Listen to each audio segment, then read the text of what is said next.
Welcome back to the Nordic Championship. We just saw Hybrid pick up a win against Bifrost, allowing them to jump up the table and get themselves a couple of extra wins under their belts. They've just, I think, no, they haven't jumped at the table at all.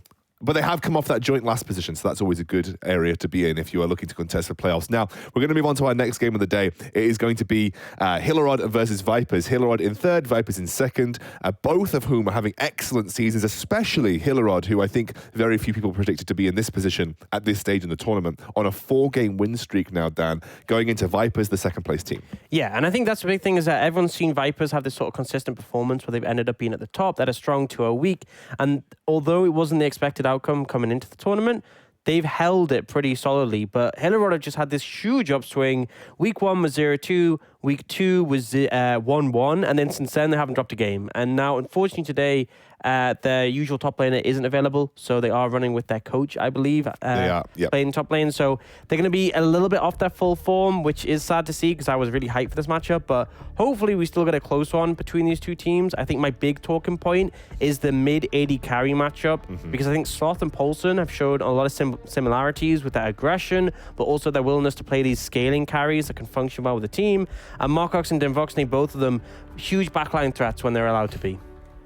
Denvoxney is a player who I first saw in the UKLC last year. He popped off in the, I think he came into the first split and he was kind of like someone I hadn't really heard of, but he started crushing, you know, when he first came on. Obviously didn't end up doing as well as some of the teams like Fnatic and Excel, but Denvoxney has been kind of one of those standout AD carries for me. I think he's an up-and-comer. I think we may see more of Denvoxney in the future at the highest level of competition. I definitely think he's got what it takes. And Mox has been very impressive throughout this tournament so far as well. I think particularly Denvoxney, he's favored in the current meta where you have these immobile carries who want to sit on the backline and just pump out tons of damage. I think it suits him massively. And interestingly, we're seeing heavy marksman bans coming out from Vipers. Yeah. We're seeing the Senna and the Aphelios. It would be weird to ban both of those and not ban the Misfortune, because you kind of just put that one up on a pedestal, and that pick is extremely strong right now. Is there a pick that you ever think about when you just think about Denvoxney? Sometimes I associate... I associate Caitlyn. There's two. There's Varus and Caitlyn. Yeah. Caitlyn did get buffs on this patch, so it is potentially playable. Hillerød actually ban away the Misfortune. That suggests to me that they have something else they want to first pick in this situation. Syndra could be on the cards. There is also the Ornn still up and available. Yep, so if Ornn isn't banned here by Vipers... That's the thing, I feel like you could have left that Misfortune ban and then Vipers, either they ban Ornn and you get that, or they ban Misfortune and you get Ornn. So... Now you're potentially giving up, because obviously you're blue side, so you want to make sure you get at least one power pick. But maybe Vipers just also ban either. So now Ornn's off the cards, those two AD carries off the card. The AD carry priority has shifted massively. That Syndra as a first pick still very popular. Sloth strong in it, and Marcox has shown he is willing to play flexes. He's played a couple of games of Talia in the bot lane, so willing to go in that direction if needs be. And our Vipers, they've definitely shifted things with their heavy AD carry bans, and it'll be interesting to see what marksman they pick up, because as you said, the Caitlyn big for Denvoxney, and that has been buffed in this patch. We're on 10.4, which is another reason why you're able to do this, because we don't have to ban Soraka every single game. Which is nice. Teams have 3 bans now. Going to be Lundorf taking Gangplank. Potentially that flexibility between mid and top. I mean, we have seen a little bit of Gangplank mid here and there, but mostly it does go towards the top lane. I think it's a solid blind in the top lane, especially with Ornn off the table. Lundorf has shown he is a monster on it, especially when you're playing up against someone who is subbing in, who isn't, you know, the true strength of Hillerød's top lane. Lundorf is a player who, even against Quinstance, who has been such a monster in the side lane so far this tournament. And you said Varus. Yeah, there we go. Lundorf has shown that he was able to really have a great game against Quinstance. So here against Styly, it's him just basically throwing the gauntlet down and being like, I will crush you on Gangplank. And also the ult is extremely effective against immobile carries like Syndra. You throw that down in a team fight and it just makes it really difficult to play. I think basically what he's saying is, pick a tank, mate. If you want to pick a tank, I'm Gangplank. Yeah. You know, I'm going to have a good matchup. Something that we saw recently in the LEC come out of the woodwork, Zach being picked up here by Hillerød Esports. Yeah, I think, especially on 10.4, you have the buffs to the Cinder Hulk, which is when you immobilize them, you do extra damage. That is great for a Zac. If it does go in the jungle, top lane, not as convinced in this situation. But you are playing a Varus, you pick a Zac so that you can punish that champion. You basically make it extremely hard for the Varus to play. We saw Zac picked up earlier in the tournament against Nordic, and Chrisberg just could not play AD carry in that match. So especially with Varus, it's it's very hard to position. And essentially, by picking up the Ezreal, you have an AD carry who can just follow up on that, who can keep chasing you down. It does mean that we'll likely see Yuumi bans coming through, but it'll be interesting to see what comes through here. Potentially a support pick, or could look towards the jungle. Yeah, why not the Karthus? Again, that's another pick that we've seen at the highest level of competitive play in Europe. Kadril just spamming Karthus in his XL games as well. So it has been working its way back into the meta. Never really left fully, but again, Karthus is becoming more popular once more, and that will be locked in, we assume, for Hedon here. Yeah, and he's shown he'll play the Karthus before. I think it suits him because you don't have to be super aggressive early. Hidden does tend to play scaling junglers and more leaning on those tanks, things like the Skarner. I think he isn't that super early pressure. We see almost every jungler in the league heavily prioritize the likes of things like Lee Sin and look to pressure early. Hidden, not so much. And maybe they're not convinced that this is going to be Zac jungle. Zac is a triple flex. Could go support as well. It can go support, and go top lane, and go jungle. So I think the best place for it here is the jungle. But Vipers want to be cautious. They don't want this Karthus to be punished. If they are banning away the Lee Sin, I'd be interested to see if they ban away the Yuumi here. With that Ezreal still open and available. With a Thresh ban as well, you'd think that Yuumi should be the ban that comes especially through. As typically, so from my point of view, for Vipers, you want to pick a support who facilitates Varus. One of the best for that is the Braum. Braum is not great into Zac, and it is not good into Yuumi. Tahm Kench as well, you play that into Ezreal Yuumi, and you never really have that engaged potential. So I think it does need to be banned away. It does get taken off the cards. Now for Hillerød, I think Thresh was a good ban for them. I'm curious about the other direction. They potentially throw a ban towards the mid lane. We saw Diana banned away last game when Syndra was picked. And I know Paulson is someone who will pick up the Diana, although I feel like this isn't the situation for it. I think you want to play a mid laner who has a lot of priority to land assistance to the Karthus. So be interested to see that one. What would you pick in this scenario? Me personally, or what do I think is best for the team? As in, what do you think is best for the team here? I think you could potentially take Zoe works well into the Syndra matchup, and obviously gives that priority. You could even take something like the Galio, in all honesty. It's pretty hard for the Syndra to shove out, and you provide that extra level, but the standard is going to be Orianna is like the typical into Syndra, like the sort of safe blind mid. But I like the Zoe, so yeah, it gets picked up by Paulson. Allows him to be a little bit aggressive in the mid lane. Strong backline damage from the Zoe. Like if you're firing off those bubbles, it does make things tricky, but also just the main thing is priority. You want to contest the Syndra's priority in the early game. Be there for your jungler, because Hidden wants to farm up to an extent.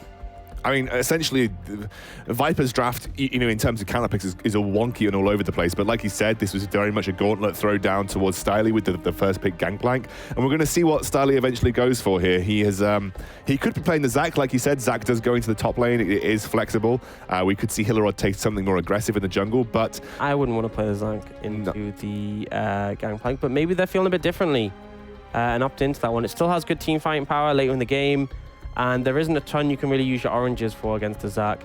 They do go the Jarvan here. It means this is a pretty heavy anti-AD carry composition. And what I mean by that is that everyone just presses R on top of Voxnay and makes his life difficult. Also, the Zoe, as much as she has her ultimate to sort of dash around, it doesn't really do a ton in terms of actually getting you out of the Cataclysm. Agree. Once you go out, you come back in. Zoe's ultimate is like always a bait, because you always feel like, I can escape with it, but yeah, it just drags you straight back. So there is very little frontline as well for Vipers. I mean, there's no one that's going to soak the damage apart from maybe the Tahm Kench. So they do have to worry a little bit. If let's say if Mokox and Sloth get ahead, they don't really have anyone that's going to act as a frontline. Whereas obviously Hillerød have got big beefy frontlines. This is unfortunately going to be the Gangplank into the Zac matchup. What do you make of the Gangplank versus Zac here for Styly going into Lundorf? I think Lundorf is going to have a fun time in this matchup. I thought that's what you were going to say. There's good gang setup is the only thing. If Jarvan does show up tops, they could potentially look to punish his Gangplank, but he will just beat on the Zac. And if you try and walk up to pick up your blobs to heal, you'll probably just take a lot more damage. There you go. So talk to me a little bit about win conditions then. So we have Hillerød and Vipers. Start with Hillerød quickly, run through their comp. It looks pretty standard to me, like a very big teamfight orientated comp, but what do you think? For me, I feel like you want to get momentum with this one, going towards mid game. Your mid jungle's really strong. Your jungle is the advantage is that Jarvan can gank early, and then mid game, you just want to keep looking for fights, forcing engages, finding starting fights on the back of the fact that you have a Zac if he joins up with you, you have a Jarvan, you have a Rakan, great engage, and just keep the momentum going. Sort of similar to the one we saw last game coming out from Hybrid. On the other side, for Vipers, it's going to be a little bit slower pace because you're kind of waiting for the global ultimate you have on the Karthus and the Gangplank. And that's when you can start to really heavily play around the bot side of the map. So when those are available, Varus with his ult, he starts the fight. You then have the Requiem and the Cannon Barrage to potentially extenuate that. And then Zoe, if she can find an opportunity to get control of our mid, can also move down. So I think it's not as if Vipers have a composition that doesn't do anything in the early game, but it's something that you kind of have to wait for that level 6. And what I'd like to see from Hillerød is then put the pressure on almost instantaneously. So Flipper, pick a lane, pressure it. I think bot lane probably the hardest to do that. So it's going to be mid or top. Zoe definitely can be vulnerable. And in the top side, Gangplank, if he steps up too far, you can find that you have great setup with the Zac. I do feel like if it came to pure 5v5, which I don't think this game's going to come down to pure 5v5 anytime soon, you look at how much hard CC Hillerød has, and I don't think many people on Vipers deals with hard CC very well, especially if you layer it. Like Gangplank can get out of one of them, Tahm Kench can obviously save one of the AD carry, or one of the squishy targets, but I don't think much of that composition deals with hard CC particularly well. I don't think it matters too much, to be honest, because you have the Tahm Kench offers an element of safety. Gangplank doesn't need to be super up in your face and he's bulky. If you kill Hidden, then great, he just presses R. Sure. I feel like when it gets in the later stages, they are going to run into an issue because Sloth, the Syndra, is a little bit short-ranged. If you're getting up close to them, it's going to be a problem. Ezreal as well. On the back of Yuumi, you scale extremely well, but without Yuumi, your damage isn't the greatest late game. Now, Varus, he can sort of go in the same book. They both have strong 2-item spikes. I think it's very much a composition where it's not so much going to come down to how late in the game it goes, although I do feel like Vipers will start to outcurve. I feel like it's more going to come down to how the fights go. If Hillerød get the jump onto Demvoxne, then it will favor Hillerød. But that is a big if, especially with the Tahm Kench waiting in the wings, potentially offer some protection. We have kicked things off now. Hillerød and Vipers, 2nd versus 3rd in the Nordic Championship. Vipers only losing to Bifrost, very randomly, as we talked about in the first game, and Singularity, who find themselves at the top of the table. And Hillerød on the back of a 4-game win streak. Now, they will be bringing in a new top laner tomorrow, I believe, for the 2nd game here in the Nordic Championship. But right now, Styley is the coach, and he's coming in to sub in for the top side. So this is definitely going to be a game that if Hillerød win, it'll be an absolute saving grace. But maybe they feel confident. Maybe having the coach in-game will help as well because he'll be able to give a bit more direction to the plays. You never know. Sometimes it adds a bit more of a tactical layer of advantage. We're just waiting to see as a small ping spike coming out from Lundorf. He's just going to reconnect and see if it's all sorted out. And then we'll be able to get back into game. Go on. No, I was going to ask you a question, but I'd like to hear where you were going with that point. I was going to say that could well be a pivotal aspect in this game is Lundorf going up in that matchup against the Zac. If he has his way with it, he can become an absolute monster. And the Gangplank in a side lane, we saw that up against Dusty, specifically from Lundorf. It can absolutely be a huge threat. It looks like it's ready to go. He has reset and everything looks good on the table. I will say that that Lundorf did throw down the gauntlet here. They felt confident playing into Styley. They felt that their top lane was someone they could play through. Something that you mentioned right at the start of the broadcast and to me off broadcast is how Lundorf literally smurfed it versus Coincidence, who I would consider one of the best top laners in the Nordic League right now. One of the best in the side lane is a big thing. And he had counter pick on the rise and he got flattened. I really think Lundorf is a player to watch for this Vipers roster. I think everyone has talked pretty endlessly about Demvoxne and also Folson, but Lundorf is so good. So pretty hyped for him to see what he can do, especially in this matchup where he is potentially going to be pretty heavily favored. Now, Hidden is the person who I would say, and I'm going to be blunt, he cost them their game against Bifrost. Hidden got hard out jungled and he looked really rough from the Gragas. And he has been moving to play the Karthus pretty high in terms of priority. And as a result, it means there isn't as much pressure for him to make things happen early. And I think that favors him a lot more because Hidden is a jungler who he will farm up pretty consistently. He knows his role later in the game. But in the early levels, he is not going to go toe-to-toe with someone like Sharp, who we saw last game. Hidden lost the first week versus Bifrost, if I remember correctly. It was coming off the first week against Bifrost where he had a pretty poor performance and we basically said he didn't look fantastic. So I think I think, or it might have been the start of the second week. Either way, it was very early on in the weeks for the Nordic Championship, and he's managed to have sort of almost a mental reset here. You said change of style. He's not looking to be a pathing king jungler. He's not looking to look like Dan from Fnatic. He's more looking to be super heavy farm, just try and stay out of the way of any kind of early engages. And like you said, it's been working out pretty well. Styly really getting battered right now by Lundorf. Not having fun. You did say this was going to be the case right now. Lundorf, unfortunately, has been very aggressive and hasn't quite kept his CS to high levels. And Styly should be able to regenerate some health here just by collecting those blobs under tower. And the big thing is you try and force the TP of Styly. Gangplank is actually a champion. Oh, Jump comes in. He's trading back. He's trading back. Just giving him some. But I think one of the big things with Gangplank is he's a champion who can actually kill Zac in his passive because of the barrels. So you have to be a little bit concerned. If you do go down, there's no guarantee you'll be able to get that revive off.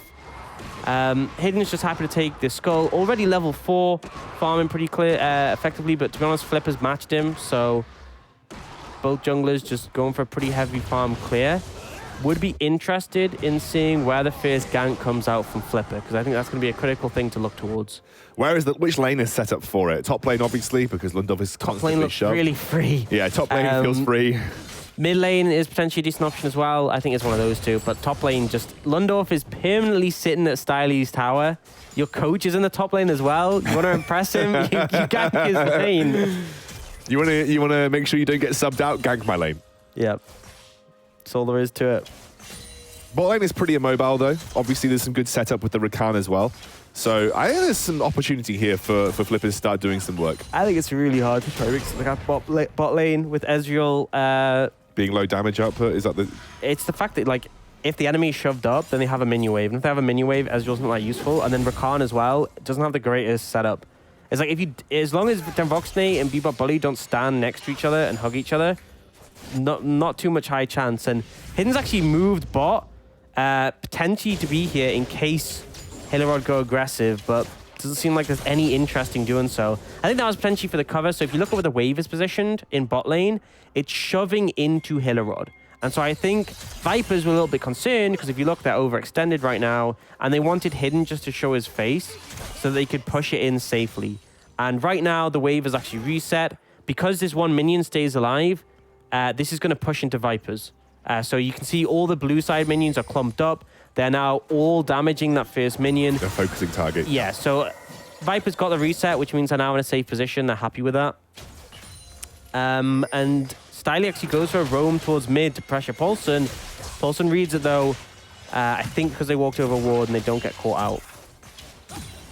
Denvoxne and Bebop Bully happy to go aggressive here. A lot of damage coming down into Denvoxne, though. Did go...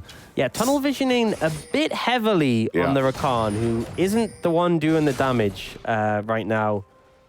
And ends up taking a trade pretty badly, but ultimately won't change things too drastically. Flipper's now looking bot lane, though. I said this was a hard one to gank, and yeah, it is. He's missed the knock up here. Flipper coming through. Denvoxne will be the target. He'll get immediately eaten up. Bebop Bully going to try and keep him alive for as long as possible. Spit him out. Heal. Won't even need to burn the flash. And they're actually going to try and turn with that Gangplank ultimate. A lot of damage traded back here. And that is a good defense. Yeah. Flash retained for Denvoxne, which on Varus is very important too. So I think 2 factors to take into account. One, even with how overextended they were, they didn't get the kill and they didn't even burn a flash. So that's kind of the difficulties of ganking that lane. And then the second thing is Vipers could have let that push into them and they instead wanted to keep applying pressure. And they burnt those summoners as a result. So they lose the heal and the exhaust because they shoved it in. They could have let it push into them, frozen it, and potentially look to threaten Mokox and Ermin. But I feel like the reason they didn't go for that one is because Hidden really isn't having much early pressure right now. I also feel like Ermin could have just saved his knock-up. Like, he could have waited for Jarvan to look for the EQ combo. If they flashed it, they flashed it. If they didn't, he had a combo knock-up to work with. Yeah, like you can dash to the Jarvan and then W forwards. Yeah, I think it definitely could have been played better. I think it should have been a flash. But in the end result is that they don't bin the flash.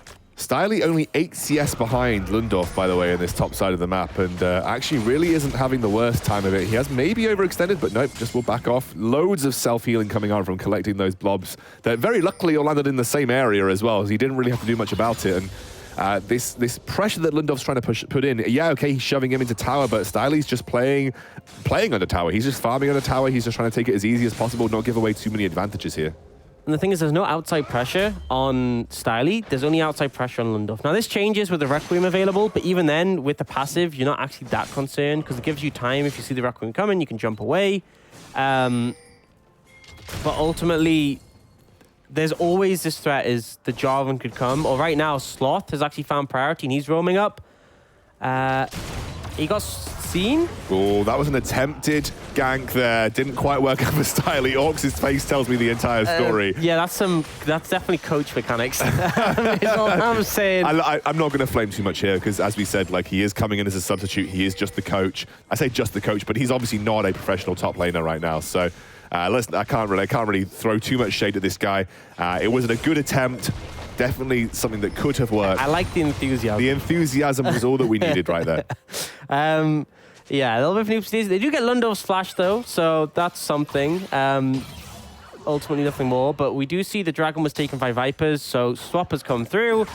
Hillerød looking to prioritize this Herald, but Vipers, they have done this in a couple of games where they just choose not to match the swap and instead try and pressure the tower.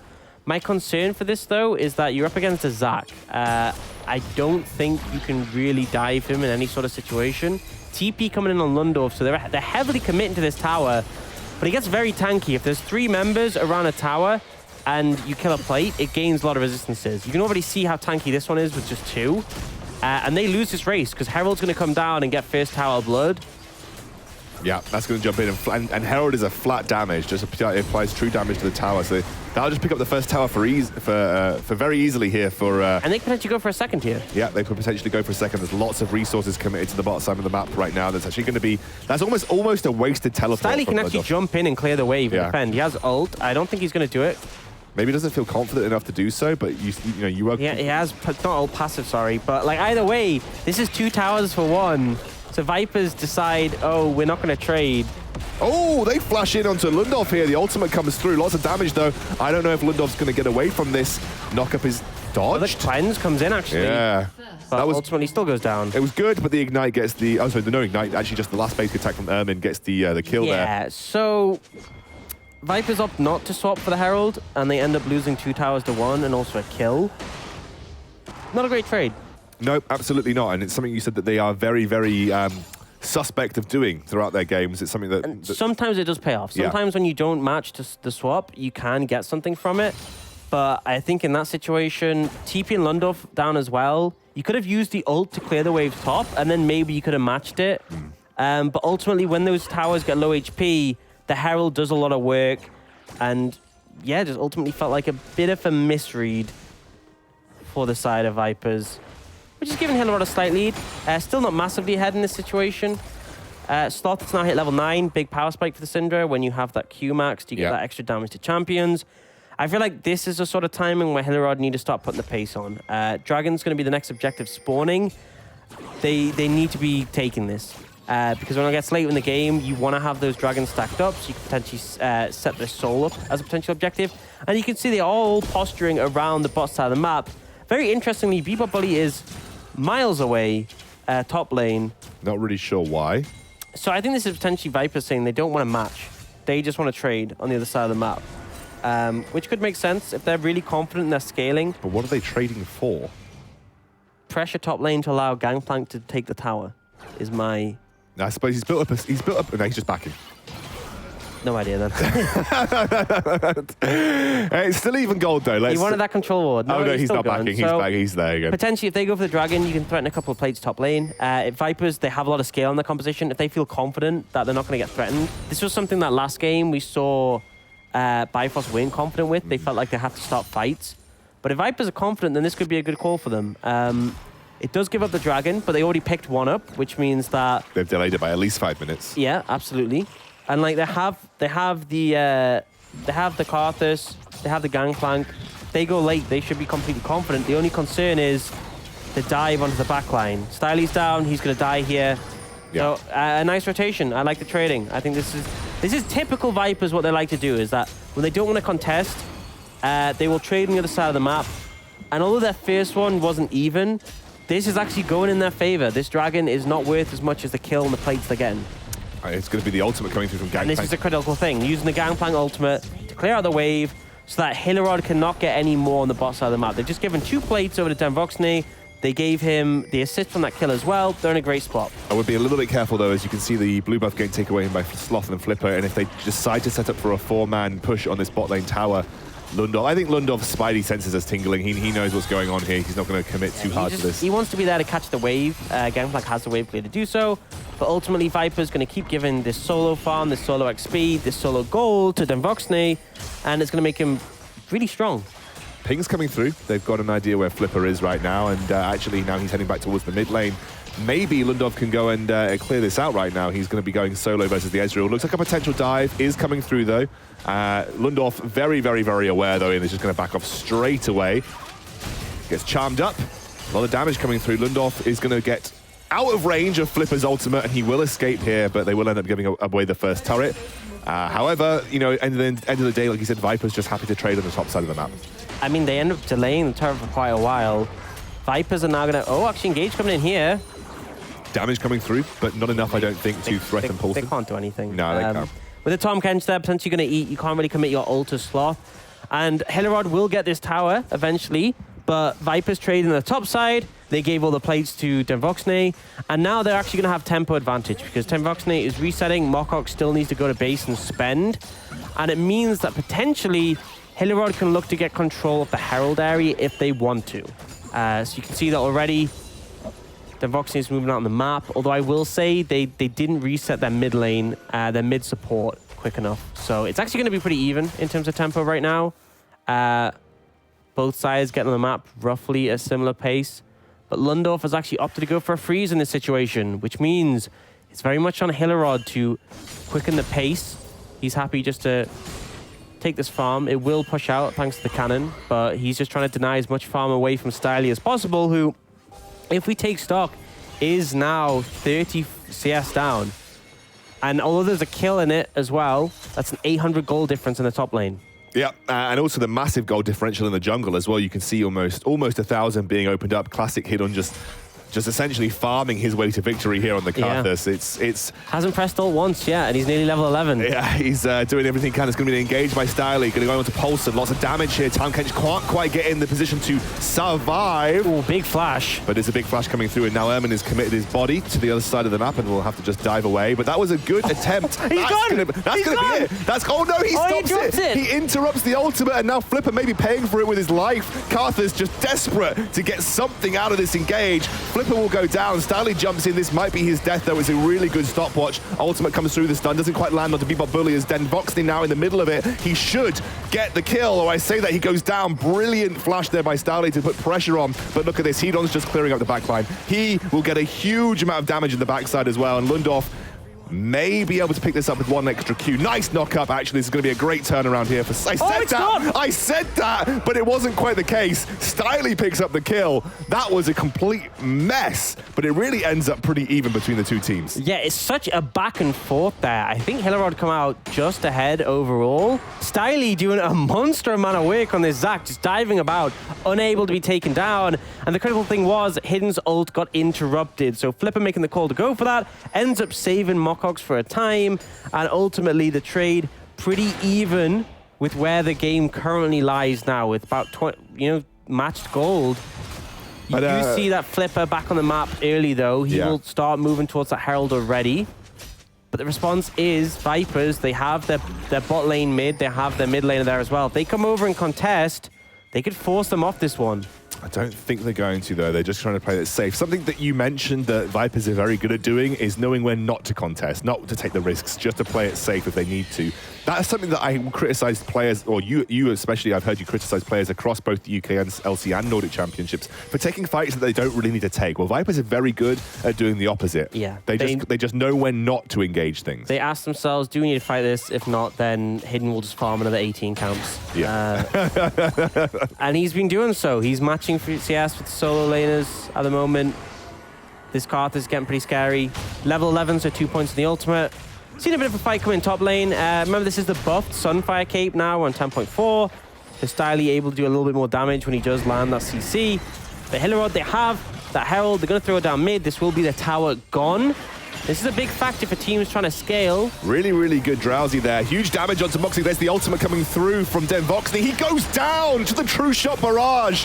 And that was not expected there. Babel Bully just jumps him out a little too early. But lovely True Shot Barrage from Mox. Question is, whose fault was that? Because the person inside can choose when they jump out, as can the Tom Kent. So someone made the mistake there. And the cost is they lose Denvoxney and they also lose this dragon. So pretty big misplay from Vipers. Pretty uncharacteristic. But Hillerød looking solid. They get their second dragon on the table. Mountain Soul, really nice for their team composition. Because if you get out of combat, obviously building that shield up denies the Karth Assault. Also works well when you have beefy frontliners. Do you know what? I've been really impressed with Stiley. He probably had the one directive from his team that was very likely don't feed. Don't int, yeah. And he hasn't inted, and he's also been useful. He's also set up fights. He's probably been maybe sort of directing the team in terms of global objective control as well, but he has actually been very impressive for me this game and hasn't really given Lundorf much to work with apart from a CS lead, which you would expect given the differential between these two players. Yeah, solid performance so far. And he's going to continue to be in a strong position as he picks up the Kindle Gem, working towards what I can only assume is going to be a Spirit Visage. Works really well with Zach.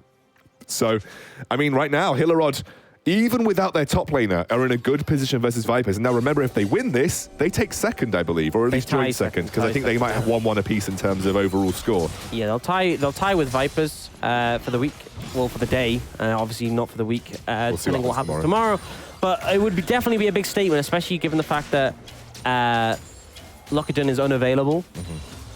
But it hasn't really been too much of an issue. Now, Vipers do have a lot of scaling on the composition. We know that from the Karthus, the Gangplank. That is the concern. So Hillerød can't slow down.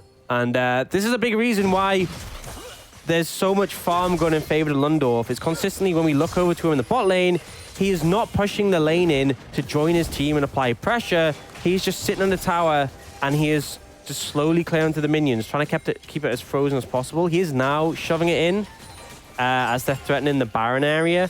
But they have the GP ult. If you look, just look at the trinkets from Vipers. They have 4 scrying orbs available. They just don't want to lose this Baron. It makes it really hard to contest the Baron when you have 4 scrying orbs. And you can see, Hillerød have done a great job of setting a vision. If you look at around the Baron area, I can count 5 control wards. 1 from every member of the team. They are doing their best, but scrying orbs, really hard. There is 1 down from Hidden, so they threw 1 down onto the Baron. Hillerød's still moving about, and they don't have the vision in this area. But it's just basically a back and forth. They're trying to burn through all those scrying orbs. Stiley's going to use the ult here and chunk Lundorf out just to mitigate his pressure. I mean, Lundorf just doesn't have the damage. He has picked up the Executioner's Calling to try and prevent some of that healing coming through from Zach, but Zach definitely getting to the nuisance stage right now. Going to be some damage coming. He's invincible. I think we can safely say. Yeah, that's what I like to call the nuisance stage. He's going to be looking to put pressure here. He does scan, find Lundorf. Oh, they're collapsing on him. They're collapsing on him right now. But if he buys enough time, they could go for Vipers. Yeah, they're heading straight towards Baron. Bare minimum, they clear out the vision here, but they can actually potentially look for this. Varus with Blade of the Rune King, pretty solid DPS, and you can see that Hillerød just opt out of it. They're like, Gangplank, you're allowed to live. Yeah. It looks like it's actually Lundorf now going toe-to-toe. It's going to be the ultimate coming through from Stiley, coming out from Hidden. Stiley just generating a lot of pressure here. Actually, the ultimate forced out from Lundorf too. He should get... Barrage. The True Shot Barrage gets the kill! Is he going to survive? He's going to survive! I think Sloth TP too. They're trying to go now and get Ermin down. He should get away. The Redemption's going to get killed. The flash out of the Redemption. Can't catch a break, Vipers, right now. I feel so bad for Lundorf. Well, I mean, in fairness, he called the Requiem first. He started this. Yeah, he started. But then he's trying to get the kill. The TP comes in to stop him from killing the blobs, but then also the True Shot Barrage just finish him off. And Hillerød responding, but the cost is they have less members here mid, and this tower should go down in the situation. Engage coming in, though. That is an engage. Huge damage. Didn't even have time to land the shield. There comes Stiley. What a monster this man is. Denvoxney will do his best, but he will eventually go down here to the knock-up, and that'll be a kill for Mox.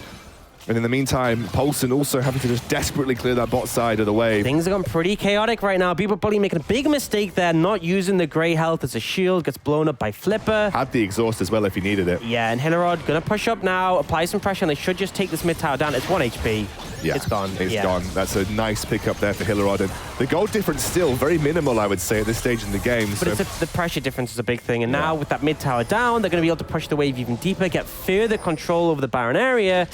But for now, they're going to reset. Their priority is looking towards that dragon. They want to stack up those souls. 20 seconds till it spawns.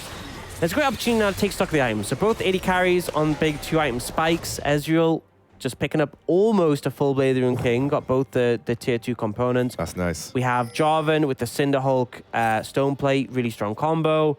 Styly closing in the Spirit Visage. We have the 2 items, Luden's Leandries on Sloth. And on the other side, a little bit less in the mid lane. Poulsen struggling a bit more to pick up those items, but the 2-item spike for the Varus very strong. Karthus in a comfortable spot. Almost at a Void Staff as well, so the penetration coming through also. Don't think they're going to contest this dragon, like you said. One thing that we will praise Vipers for is they just don't take silly fights when they don't need to a lot of the time, and they'll let that one go. There's going to be a potential fighter in the mid lane, though. They're just trying to generate as much pressure as they can around this Baron pit, trying to sort of maintain their vision.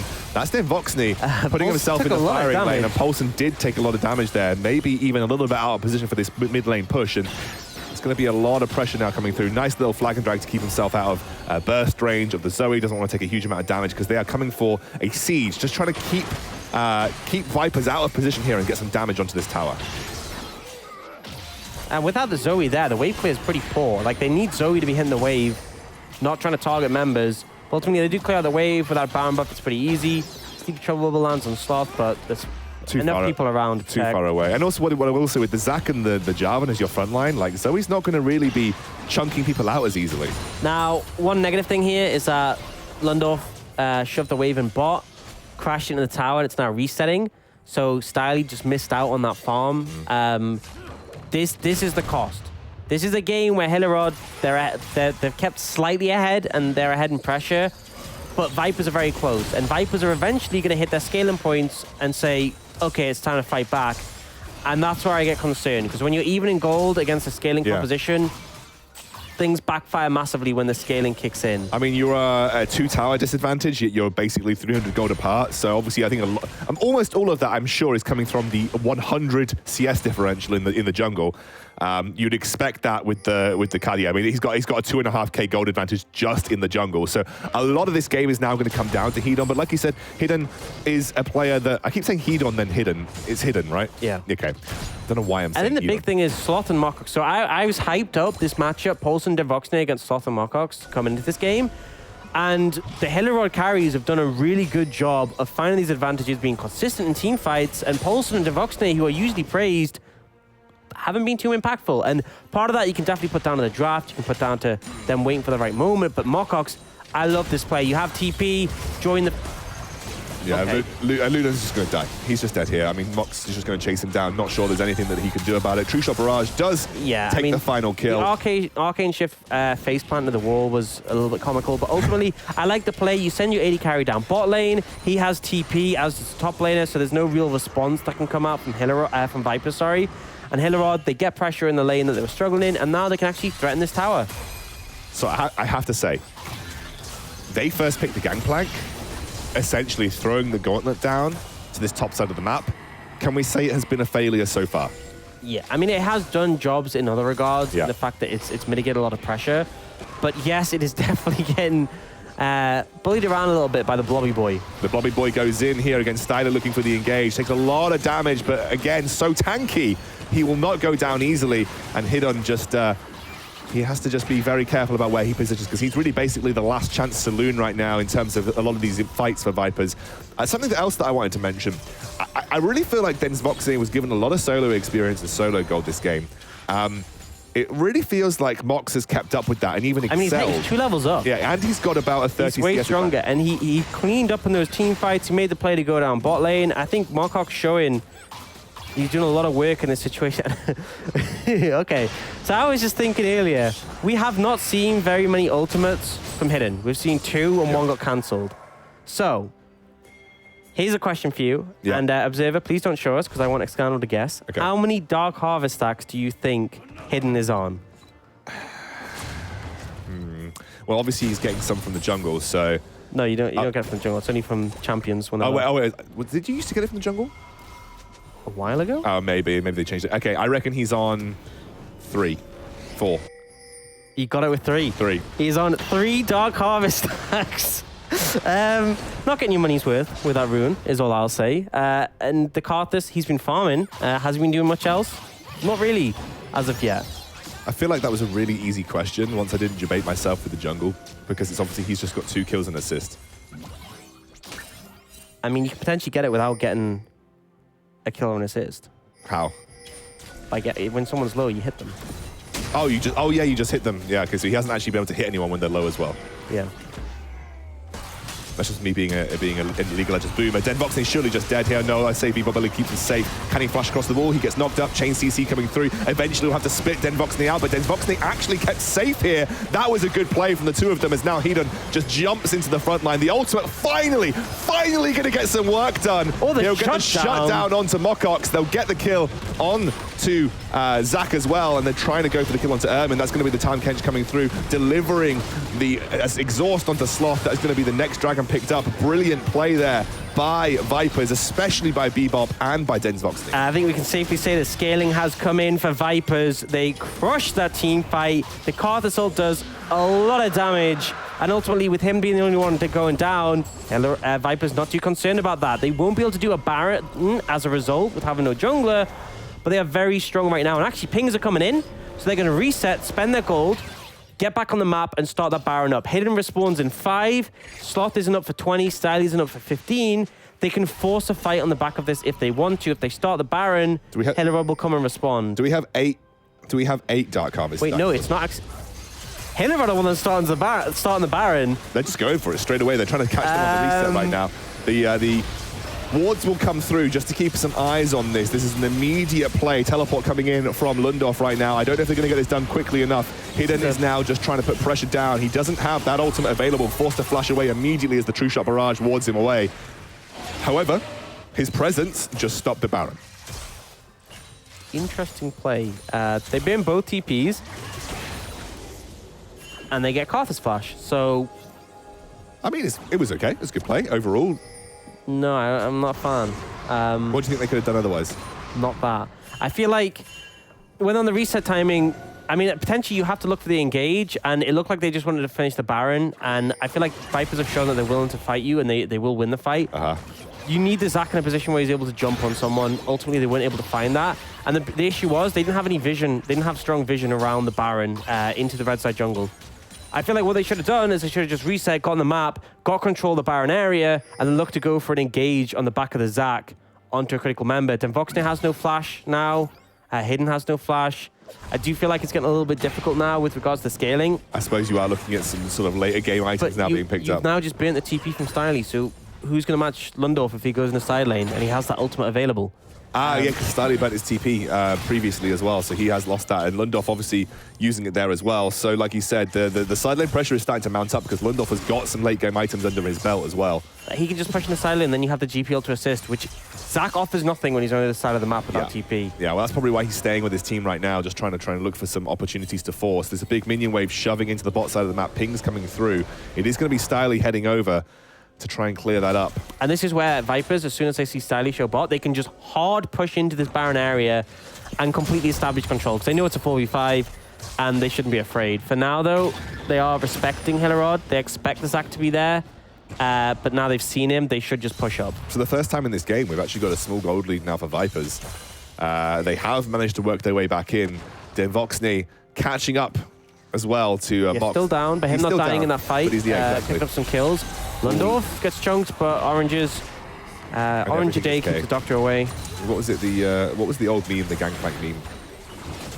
Oranges and something to do with K. I can't remember. It was like years ago. It was like a Gangplank meme that was spammed around, just like eating oranges and everything is K. I'm being more League of Legends boomer, aren't I? Yeah. I'm sorry. That's okay. Someone could tell me on Twitter what was that old Gangplank meme that always used to get spammed. Irrespective, oranges and it was K, and he got out.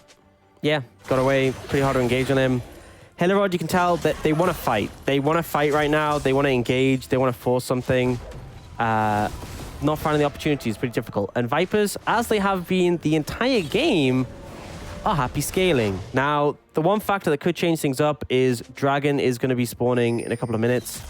That will be Soul. That could be the thing that forces Viper's hand and potentially starts a fight. I mean, you're nearly at Rabadons for Hidden. I think Hidden might be backing up to pick Rabadons up now. Yeah, that's a big spike. That's a lot of damage. And we do have the Hex Drinker from Mokox to Zhonya's from Sloth to avoid it, but it's a lot of gold investment just to mitigate the Karthus, who still does damage to the rest of the team, and still... Him just being up close to you, dropping down the lay wastes, really difficult to deal with. Zach's picked up the stone plate now. So, I mean, he is a beefy boy, as is the Jarvan, who's got the Warmogs to boot as well. So you do have two beefy frontliners, of which Zoe is going to essentially tickle. But Denvoxney kind of set up to shred tanks. That's kind of what one of Varus's specialities. He has that percentage HP damage coming through from the Blade of the Rune King and from his Blighted Quiver. So he's in one of the better positions to shred that front line. Just has to make sure that he is safe. And that's kind of what Bebop Bully is there for in the late game. You know, he's going to keep him safe from any burst damage coming through from the Syndra, keep him safe from a lot of the CC that's thrown down as well. So we have 20 seconds from this Mountain Dragon, and Vipers are leaning towards the Baron. It feels like they want to threaten that instead. Definitely the bot side of the map is more controlled by Hillerød. You can see they got vision as deep as the blue buff with that control ward. And Engage is coming in. Styly looking for it, immediately pops a stone plate, just goes for the ultimate, but it's not maybe as impactful as he would have liked. That's the Gangplank ultimate now. Paulson kiting back. Denvoxney is untouched on that front line and is shredding through the Zac. And in the meantime, huge damage coming out onto Mox, who's forced away. The ultimate coming through from the Karthus will get a huge amount of damage, and Lundorf will chase down Sloth. Just needs one Q, surely, to finish it off. But them lovely Zhonya's from Sloth will save the day. Denvoxney goes for the sniper, can't find it. It is a 4 for 3 at the end of the day with Denvoxney. 4 for 2 even, as actually the Karthus survived. That is a good result for Vipers. The scaling really turning on now. Karthus late game. Press R. Boom. Just kind of cut through everyone right there. I feel like this is kind of the point where Hillerød's composition has overstayed its welcome. They just don't have the damage. I mean, Denvoxney has Stopwatch, Bloodthirst, the Blade of the Rune King. He has a Varus sit on top of him. Even when they nearly got Paulson, it just wasn't enough. They definitely tried, and it just feels very difficult at this point. It feels like Vipers need to make a misplay, or Hillerød, they need someone to have the best team fight of their life. Or potentially a Baron start here. They've done this before. The ping's coming out. Mox is doing it by himself right now, though. So I'm not sure he's going to get too much from that. And again, like you said, there is 4 scrying orbs for Vipers. So they can always keep tabs on something. They got 1 scrying orb. Yeah. They have another one available, and then 2 more will come after that. There's kind of a lot to burn through before you can go for the Baron, and Vipers, they're just happy to play the scaling game. It's been started up again. There is a scrying orb from the Gangplank. They'll see that it happens. This is going to be the immediate turnaround. There's lots of damage going down. Are they going to be done quick enough, though? The Gangplank ultimate coming through. That's looking for the heal to drop. They want to end. Onto Mox. They're trying to go for the end. That's the immediate engage by Styly again, looking for a big engage onto the backline. Hidden, going to be the target, but no one able to follow up. They're just leaving Styly to die, but they get the Baron for it. They'll be happy, I think. That's kind of what they wanted here. Yeah, it was a good play, but it's 35 minutes in the game. You make that play 22 minutes, this game's over already, but pick up the Baron here. You lose Styly for it. The question's going to be, what can you do with this Baron? Can you break the base of Vipers? I'm not really sure you can. I just think you lose in fights. If Vipers decide to try and engage when you're pushing onto the turret, I genuinely just think you lose in fights right now. Well, I will say Vipers don't have the best engage, no, but they don't. They need a reset. They have pushed out the waves, and Hillerød, they have to get something done with this Baron. That's the main thing. Now, what they can do is they can shove deep, keep Vipers locked in their base, and then use that to transition into complete control over the Elder Dragon.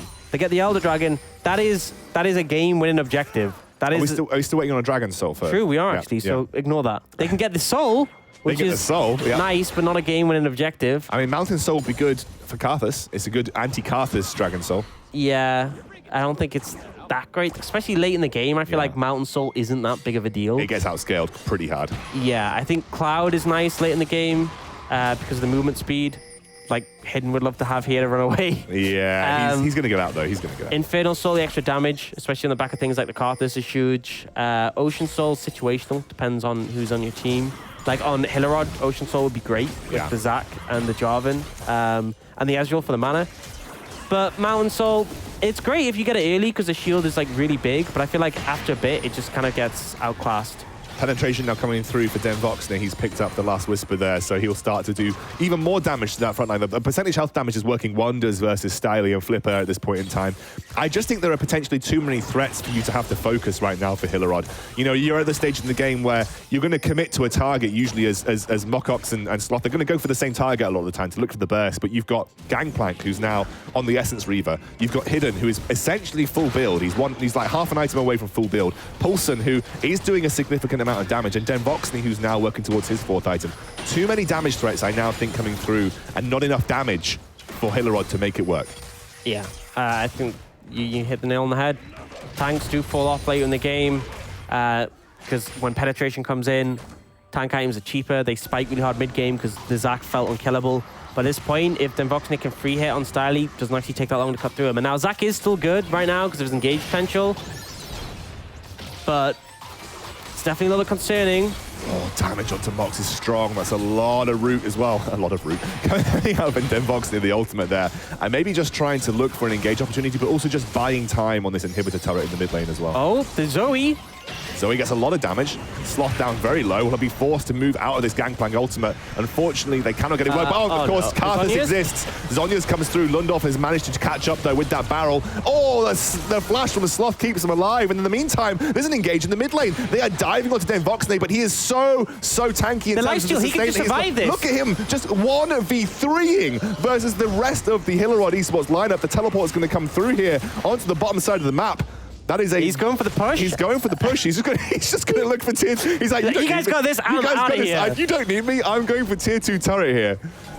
Oh my goodness! What on earth? What on earth? The Varus is just too hard to kill at this point in the game. He out lifestealed the damage from Ezreal. Ezreal really not that relevant at 39 minutes when you're getting towards full build. You are well past his spikes.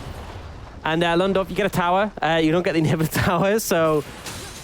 He drew a lot of pressure down to that bottom side of the map. And that's a hype TP. That's a guys, let's go. We're doing it. And with 14 seconds left until the Elder Dragon's, but he's just on the. He's like, let's go. It's a hype TP. We can do it. And then you're like, oh, we got a tower. But he's on the right side of the map for Dragon. So he's but you could have walked there. Yeah. They're going to go immediately for it though. And this is going to have to be an attempted steal, I think, from Flipper if they want to attempt this Dragon. Soul for both sides though, so it's a bit of a coin flip. There's a nice route there onto Flipper. They're going to try and buy time. He jumps into the pit. They're going to try and kill him off before that dragon goes down. And that'll be the Dragon Soul collected here. If Denvoxner was hard to kill before with the Bloodthirster shield, look at that shield now on him. He's beefy boy. This is over for Hillerød. I feel like it's very hard to beat Vipers right now with their scaling. You need a miracle. And I don't think many miracles are coming. It is only 3k gold lead. Obviously, this game has actually been pretty close across the board, but like you said, we are just at that stage in the game now where Vipers are just much better with the respective item spikes that they've got, and we've talked about it before, but there is just a severe lack of not only damage, but also AoE damage. You can't deal with the majority of the threats. There's a small pause coming through. Lundorf is left the game. He TP'd bot lane, and then he TP'd out this game. Looks like he's having some lag issues, and obviously you don't want to be dealing with those this late in the game when, as much as I say it's over for Vipers, one little misplay, one person overstepping getting caught could turn it around. I mean, you've got a lot of CC, like we talked about before. I mean, if you can just get that engage with a Zac, you catch them off guard, there isn't the teleport or the reaction available for Vipers. There is still a chance to win here for Hillerød, but it is a slim chance. Yeah, I feel like the big thing is Poulsen on this Zoe. I feel like he's not really working as well in tandem with Bebop Bully. Obviously, Denvoxner is hugging the Tom Kench, Zoe less so. If you find an opportunity where Zoe's misstepped and you can punish her, then potentially that's your avenue back in the game. I feel like if you're expending resources on the weakest damage dealer on the side of Vipers, though, you've still got to deal with Denvoxner, you've still got to deal with Lundorf, you've still got to deal with Hidden. The other ones don't die. Yeah, I mean, even when Hidden does die, he's still pumping out damage that's insane. Yeah, so. I feel like, honestly, when a team fight happens, you just shouldn't kill Hidden. Yeah, no, just leave him. He should be your last thought.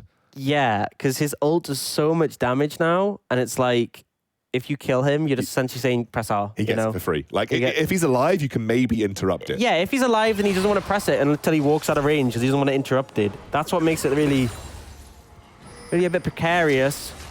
However, it is Vipers now that have finally found that opportunity to push into I mean, really, we haven't seen them in this position in the entire game. This is maybe the first time we've seen them look for offensive vision control. An engage comes through from Styley, doesn't quite land it, puts pressure on to Denvoxne. That is going to be the engage they were looking for, but Denvoxne just easily flashes away.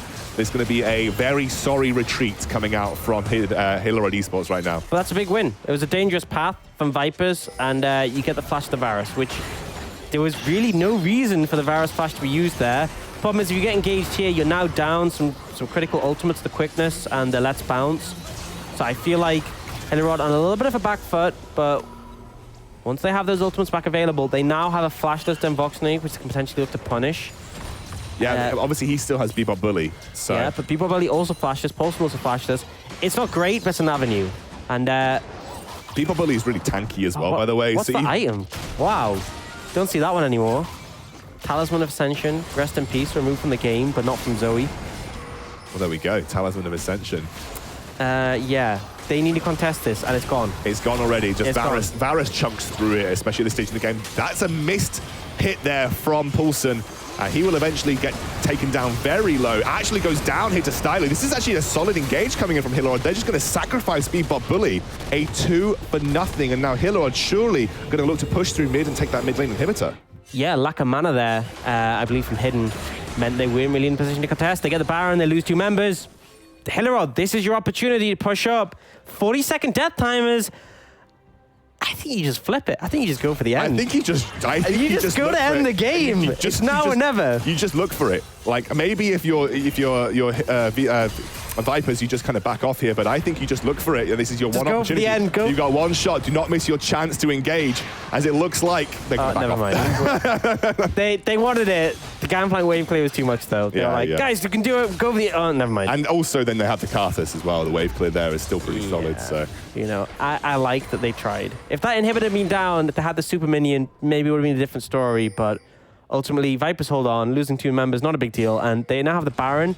I like this play from Hillerød. The little cheesy wait for someone to walk up. Who's going to be? Is it Lundorf? No, I don't think they're going to get much from this. They're going to back off. Yeah, this is very much... It's desperation plays from Hillerød right now. The contest on the Baron was good. They got those 2 kills, but that play where you're hiding and waiting for someone to walk by, that is a... I don't see how we win this other than finding a pick sort of play coming out. And right now, Vipers, they're grouped up together. They're pushing up, trying to get control. It's 2 minutes on that Elder. Vipers, I feel like they don't need to push too deep. That is the main thing. You see they're not trying to contest these towers. They really don't care. What they want to do is for 2 minutes, they want to keep Hillerød hugging their base. And if Hillerød hug their base for 2 minutes, then Vipers can easily get the Elder Dragon, and that's game. So that's sort of the thought process going on here. Yeah, because it's just so risky to step up against a Zac and a Syndra up close to those towers. They're not even going to bother with it. I think that they are trying to sink waves up here, though, with the Gangplank and apply some pressure there. Hillerød taking this opportunity to push in and clear out some vision. They put pressure onto Lundorf. I mean, Styley's looking for it, but they're going to end up losing pressure in the mid lane because of it. I mean, Styley just looking for that engage. They're going to immediately jump into Bebop Bully, looking for the jump onto Hidden, who backs off. There's an immediate redemption coming through his Denvoxne. Now the target locked in that ultimate. Bebop Bully saves him with a modicum of HP left, and now Poulsen re-engages. The healing, he's full of the ult. And goodbye. Oh, actually survived it. Great shield coming in the Zhonya's. Yeah, that was solid, actually. I was expecting at least 2 deaths there, but in the meantime, Lundorf has a huge minion wave to work with. He gets another, or either the first inhibitor turret. They may even be able to push into the mid to get the second. That might be the mid lane inhibitor going down, keeping it even Stevens in terms of minion pressure on this middle side of the map. Lundorf will pay for it with his life, although he flashes out. They have to get him. They have to get him here. Have to get. I mean, surely they will. Surely, yeah, they will. I think that was the Blade of the Ruined King. They're finishing it off here for Mocox. Elder spawning in 50 seconds. This is the play. Okay, Gangplank's down. You need to force a fight on this Elder because Gangplank's going to spawn and TP in. This is your win condition for Hillerød. They're finding it. 8 seconds between the Elder spawning and Gangplank. You have 8 seconds to win the fight before Gangplank turns up. Or you have 8 seconds to do the Elder, but I feel like Vipers won't give you the opportunity. They are trying to push the waves up, get control, sweep back through the jungle, and clear everything out. Zhonya's now there for Hidden, by the way, so he's got even more protection in these team fights. Zhonya's finished for for Poulsen too.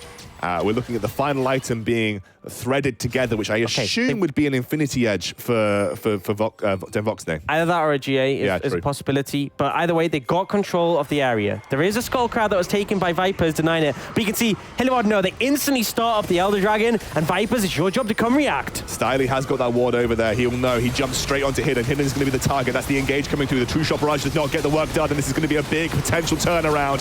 Not everybody is there right now, but Den Voxne is untouched on the back line. He is going to get the first kill onto Flipper. The zoning ultimate from the Gangplank will do all of the work. That's another kill picked up. Surely this will just be Elder as Poulsen jumps in, dives back and forth, and now it is Mocox versus the world. He's looking for it, but I don't know how much he's going to get. It's one man versus an entire team. Poulsen picks up Sloth, and this will be the Elder given over. This is all but a death sentence for the rest of Hillerød. I mean, it's only 2 members left alive with the Elder as well. 4 strong for Vipers. It took a long time. It took a lot of scaling, but this should be the game. 46 minutes in. Almost 20 minutes longer than our first game of the day. With a sub-top laner as well for Hillerød. They really made Vipers work for it. But Vipers will eventually find scaling. We got late, boys. We got late. As Styly jumps in, a last chance desperation play. The first kill picked up by Mocox, but that's going to be the ultimate. Surely finishing him off here. And that'll allow them to push in to these Nexus turrets. The double kill coming through for Hidden, who does pay for it with his life. Vipers will find themselves yet another win in the Nordic Championships, and they should surely cement this versus Hillerød. The 4-win streak comes to the end for Hillerød. I had a great run on that, but ultimately Vipers, they drafted a composition where they knew they were confident in the scaling. They scaled, they won. It was slow-paced, but Vipers didn't really take risks. They didn't give many great avenues for Hillerød to get back in that game. There was a couple of mistakes, obviously, but in a 47 minutes game, sorry, that's inevitable. But it shows Vipers, when they have a win condition, they will stick to it like glue. They will not budge. They do not take these fights like we saw in the previous game from Bifrost, these bot lane TP plays that were necessary. They go, this is our win condition, we play for it, that's it. I think that you actually just essentially touched on the point that I wanted to make. Vipers are very good at not taking fights they do not need to take. Now, one thing I will say is I think versus maybe teams that are more proactive, they'll punish that. I think, you know, they'll be the ones to just say, okay, well, if you don't want to fight us, we'll just take what we can. But the thing is, you basically have Singularity. Yeah, that's what I mean. That's it. That Singularity, maybe Nordivind on their best day, you know, could potentially do that. I mean, they have the caliber of players that I think could achieve that. Nordivind, again, have not been a particular success story this split.